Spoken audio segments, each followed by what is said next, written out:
Danny thinks it's cold this morning. In the mid-40s, it's cold. Especially when you're riding around on a Ranger out trying to feed cattle and stuff like that, and the wind blowing in your face. From this standpoint, it is absolutely gorgeous. It looks like Danny's plants, his field is waist high. You can't see none of the containers. It looks like he's got a tall garden. It's, we come out and got to looking. We actually have these black tubs under here, y'all. Lo and behold, these things were ready to pick. They're gorgeous. I mean, look at that this morning. Look at there. Ain't that beautiful? We've had 2 messes already. Or we've eaten out of them twice, for those of you that don't know what a mess is. Here's the problem. We had to plant these things 3 times because of the weather. And we got 3 different stages. And right now, the ones that's got all the beans on them are the actual first plants that came up. And we're kind of having to try to be easy with them and move them around. Looking for those beans is kind of hid up in this jungle of plants here. We're about ready this morning when we get through picking. We're going to hit these with phosphorus again, liquid phosphorus. And because they're blooming, they're putting on beans, that's what needs to happen. You don't need no nitrogen because they make their own nitrogen. We're going to hit them with that liquid phosphorus, and I guarantee you in a couple of days, these things will just be, you know, you think there's a lot now, but you hit them with that phosphorus and watch what happens. Man, Cherokee yellow wax beans. I love these things. They're good even fresh. Man. I'm trying to be really easy with these plants. And we try to take off any... Those are not quite ready. They're not yellow. I mean, they're yellow, but they're not big. They're not big. They got a little bit of a green tinge. And we don't like beans in ours. We pick ours before the bean gets in them. And what that does is that keeps the plant producing. Like this. Yeah. So you can see that there's beans. But they haven't formed. But they haven't gotten big and fat and yet. See, too, every one of our pots and every other one of our plots, see here what's in the middle of them? Look at that. Electroculture. Thank you, Mr. Mickey from Hillsmill Homestead. Yep. Y'all check it out. We believe in that stuff now. I'm going to just tell you. This stuff, too. It sticks. It's not that cold out here, y'all. Danny's been riding on the Ranger. I've been riding on the Ranger. As long as the wind ain't blowing, it's not bad. It's just that you having just come out of surgery and all that, trying to recuperate. Look at here. I don't want any problems. Look at here. This is what I like.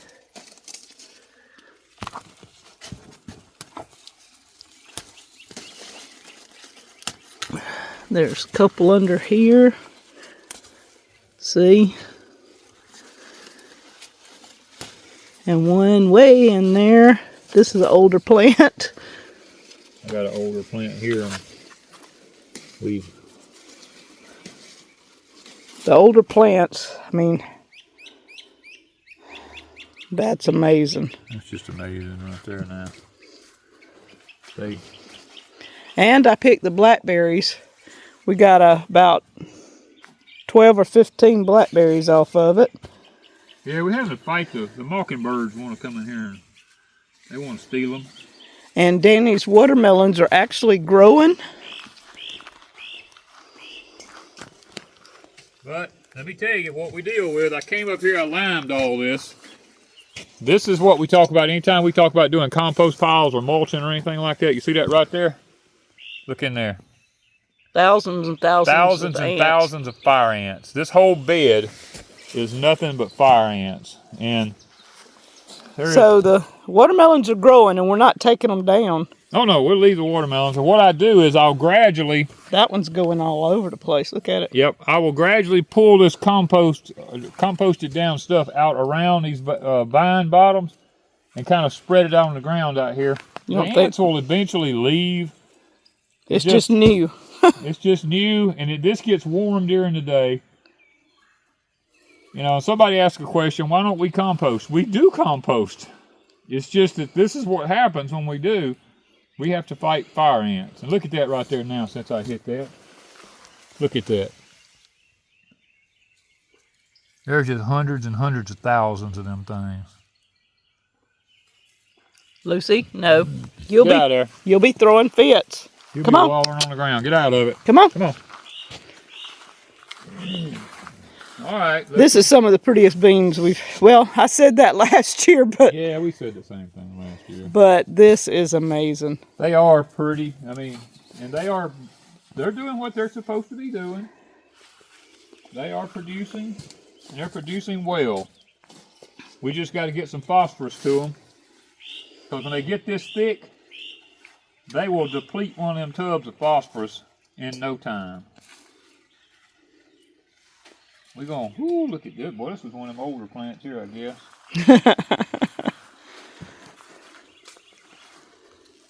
And when you start getting these beans off of them, it signals the plant.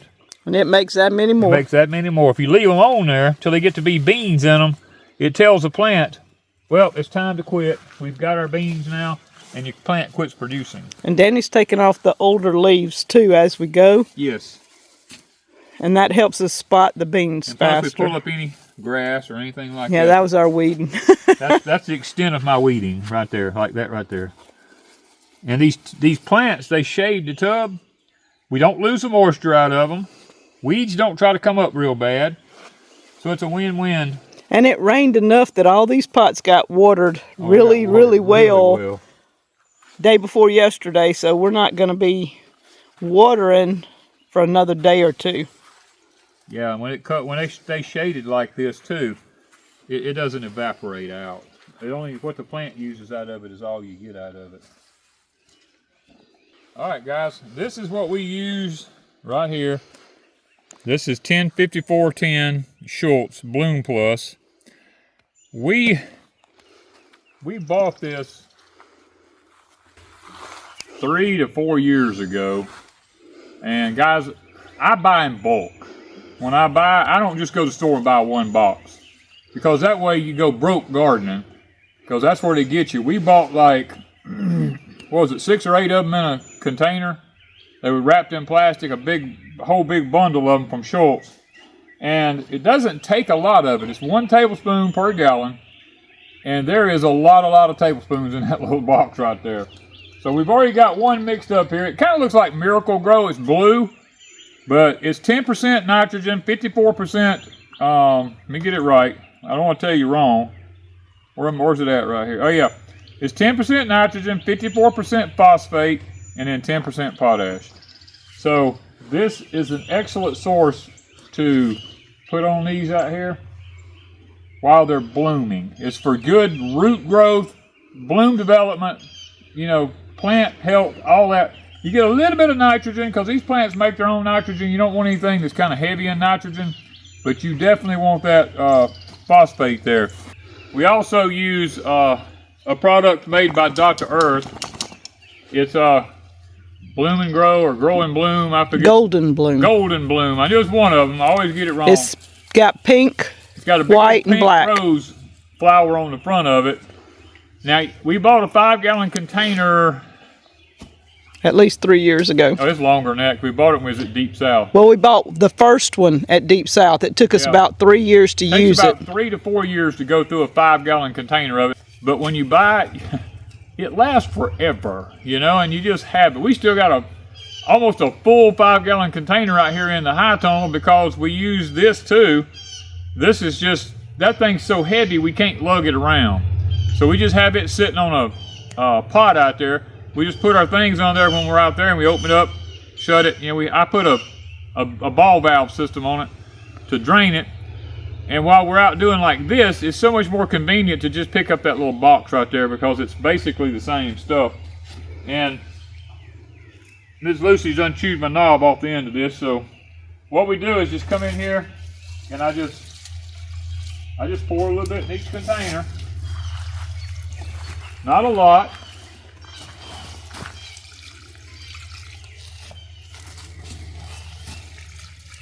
I try to pour it as close to the middle of the container as I can get so that it spreads all over the whole container. Guys, this is all there is to it. And how often do you do this?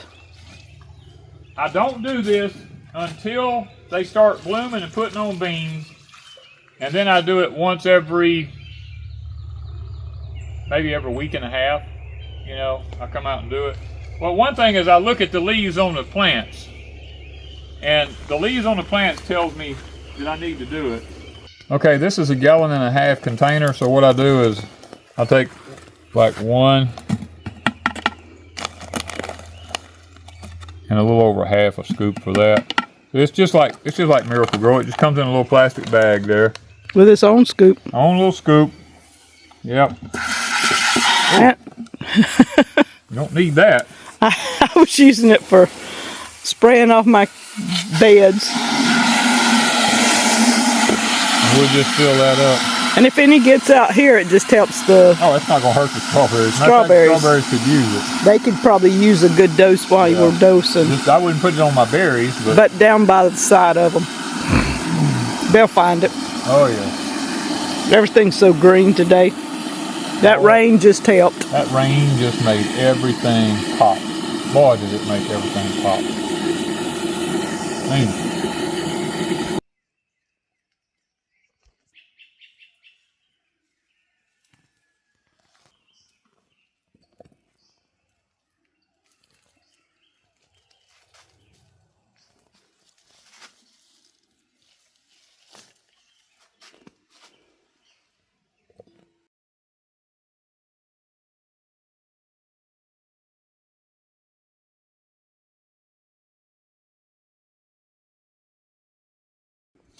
All right, guys, we got the phosphorus to all the pots now.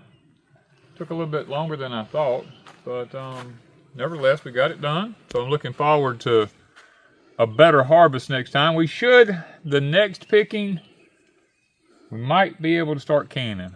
So this is a nice little stash here for us to have to make a little meal out of. I mean, every time we do this, we look at it like that's a meal we didn't have to buy, you know, and it's home raised, no chemicals used on it, just good, wholesome, you know, vegetables here. And we also have the blackberries. These are what's nice right there. These are, for those of you who don't know, these are the Freedom blackberries. We've had these berries for At least 6 years. 6 or more. We got these, when we got them, there was a patent on them, and you couldn't, and when we got them, they said you can't give them away, you can't sell them or anything because there was a patent on them. So I don't know how far back that was, but I don't know if the patents wore out now or not. I have no clue, but once you have them, you always have them. They'll never go away. I've got, what, 3 or 4. 3 to 4 pots over there. I went back to Deep South Homestead, and we thought we had cleaned them up in a spot, and they was coming back up everywhere, just popping up out of the ground. I told Wanda, I said, oh, I can't leave these berries off out here, you know, for somebody to mow down thinking they're just wild blackberries. So I dug them up, brought them over here. Of course, when I put them in the pots, all the tops died, and I said, oh, well. Now, they all done popped back up from the roots, growing beautiful again. And I guarantee you, if I go back to Deep South Homestead, I missed a root somewhere, and they're probably popping back up out of the ground again. And the way I am, it's very hard for me to walk away from something knowing that it's a really good, I mean, knowing that it does this right here, you know? I mean, but nevertheless, we're going to get them over here established everywhere because I love blackberry cobblers and stuff like that, blackberry jams and jellies and stuff. Okay, we actually have got to go up to the big garden now. I've already harvested several cabbages and put them in the other refrigerator at the old house up there. Guys, there's more of them ready. I can't just leave them out there because the bugs will get them if I do, and there's probably 50 of them out there. That's not quite ready. Probably by next weekend, we're going to be overrun with cabbages. So Miss Wanda's going to have to come up with some way to put them jokers in jars other than sauerkraut and preserve all those cabbages. Now she has a recipe, I think, from Ms. Lippy for making a sweet It's called coleslaw in a jar, I think. Yeah, it was good. What I ate, she had before, it was really, really good. So we're going to go back and get Miss Lippy to refresh our memory. Yeah, because that was pretty good. And let's see, what else do we have to do today? I cut hay yesterday, so I don't have to do that this morning. The tomatoes. Porch time. Huh? Porch yeah, time. I got to do porch time today. But did I have to put phosphorus to those tomatoes over yonder? Probably. That probably is what I have to go do. The strawberries. Strawberries, you got to get some phosphorus to them. And the 60-foot raised bed, I don't know if it's taken care of or not. I'll have to check that. It's watered from the rain, but we may need, I don't know if we need any fertilizer right now. Not at this point. Because none of it's, I don't think any of it's blooming yet. It shouldn't be, but we hadn't been down there in 3 days. I ain't been down there. You're right. In 3 days, I haven't been down there. So we got to check cucumbers. Oh, yes. Those things, guys, it's amazing. When they took off, they're like on steroids. I mean, and if they need some fertilizer of some sort, we need to put some phosphorus to those. Cucumbers. So we need to go do that. Heavy nitrogen and phosphorus feeders. So Miracle Grow probably. So we're gonna need to put. Well, this has some nitrogen in it. This is 105410. Okay, so it has it. Yeah, so it has some in it. So we'll take this Schultz Bloom and Grow or whatever it was, and we're gonna put it around them too. So it's a good point. I'm glad you brought that up. So, all right, guys, it went from the mid 40s to like 70 degrees in 2 hours. No clouds in the sky, just blue sun. That sun is beaming. So that's the Deep South for you. Thank you guys from Pecan Grove. Oh boy, fixing to try out one of these biscuits Miss Wanda made me. I cut it in half and put me some butter in it and heated it in a skillet. I hadn't had biscuits in so long. My daughter Amy brought him one in the hospital, and I had to have the recipe. This is a microwave recipe. We didn't do it in the microwave because we don't have one. But did it in the oven. And the one Amy brought me up there at the hospital was, I about cried. That thing was so good. I hadn't had a biscuit in so many years. And so Miss Wanda got the recipe, so we're going to see. Oh my gosh. It fluffed up. It did what it's supposed to do. The butter made it. Mm-hmm. It's moist. And it's just like a regular buttered biscuit.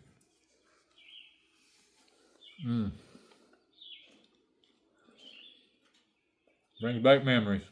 And he's got some parched pecans.